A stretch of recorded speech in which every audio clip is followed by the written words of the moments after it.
Now we want to do the circuits example again. Again, we were given two equations, 10I1 plus 4I2 is equal to 6, 4I1 plus 12I2 is equal to 9. This is a system of equations that we arrived at, and we've been trying to solve these systems in different ways. Now we want to try to solve them using matrices. And so I'm going to assume you've already done some of the information and understand what matrices are. Remember, what we're trying to get is rewrite this in the form of A times X equals B, where A is our matrix of coefficients,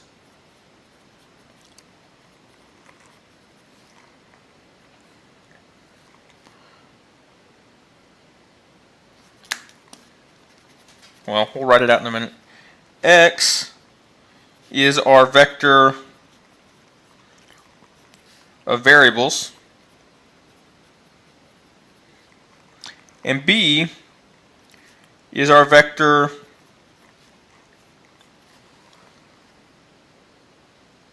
of, I'm just going to call them right-hand side, or values. So if we remember, A is our matrix of coefficients, so we simply make sure we've got the equation lined up so that we have our variables in the right order. We've already done that.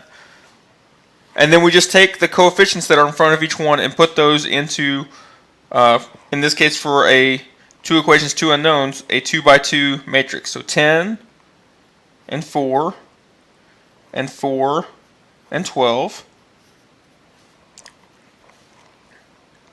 And then X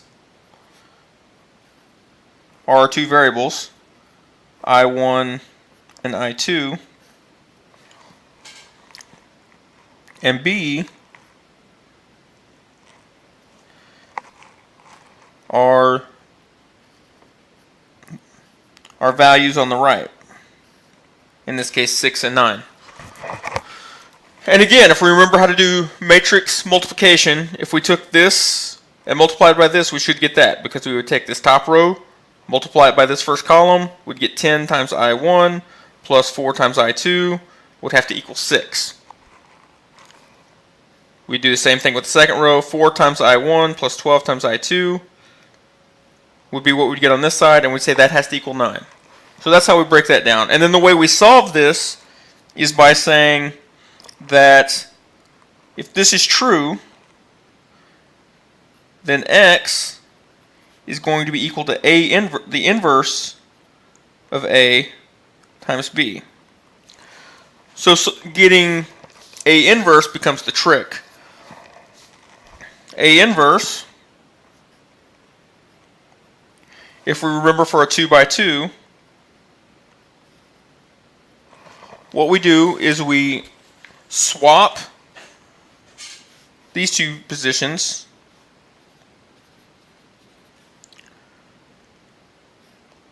So we swap the ones that are in these corners. So we move the 12 up here and put the 10 down here. So this is to get A inverse. We swap those.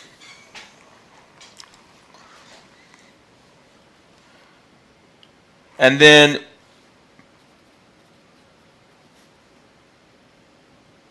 make the other halves negative. Or really the way to say that is to change the sign. If they were already negative, we would have to turn them positive.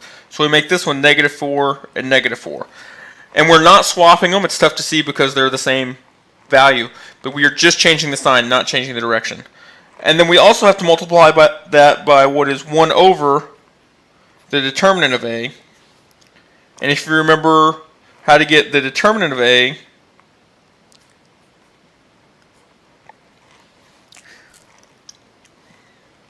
that is, we multiply the 10 times the 12 and subtract the 4 times the 4. So this direction minus the other direction. Maybe I should have a little matrix here. So if this is A, B, C, D, this is A times D minus B times C. And for our particular value, the determinant of A is 120 minus 16, it's 104.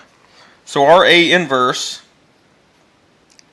is 1 over 104 times 12 there, negative 4 there, negative 4 there, and 10 there. And typically you do not bother multiplying those into and simplifying because in order to do parts later, you oftentimes want a common denominator. So generally you leave this until we get to the end and then we'll multiply in the determinant. So then if x equals A inverse times B, making sure to note each of these are vectors, then it's 1 over 104 times 12, negative 4, negative 4, 10, and we're multiplying that by the 6 and the 9.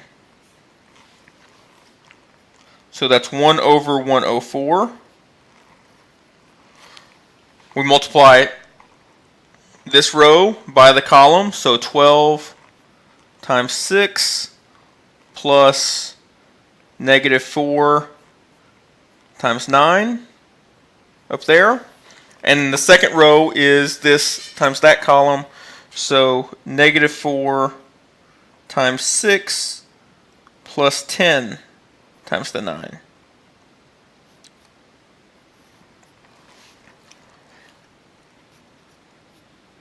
So if we bring it down this way, we still got the 104 out front. Our values here are 72 minus 36, so this is 36. Negative 24 plus 90 is 66. So this is equal to those numbers, and this would be the point where we would want to go ahead and distribute our 104. So this one's 36 divided by 104. This one's 66 divided by 104. And if we punch that in our calculator, because in engineering we like decimals, 36 divided by 104, we get 0.346, which if you've done this the other ways should be familiar. And 66 divided by 104, which is 0.635. Again, if you've done these the other way. But remember, what is x? X is the same as, this is equal to I1 and I2. It's the way we defined it. So that tells us that I1 must equal 0.346 amps, and that I2 must be 0.635 amps. And again, every time you do a systems of equation, the best plan once you get solutions are to plug it back in. But this is now our third way to do it, and we've gotten the same answer all 3 times, so we're pretty confident in it. The key points here are remembering how to do the inverse of the matrix. One is to get the determinant, which we multiply this A times D minus B times C, and that to adjust the values in a 2 by 2, you swap A and D. You make B and C negative. This works for a 2 by 2. If you go to larger matrices, it does get a little bit more complicated. But generally, if you're doing that, you're probably not going to do them by hand.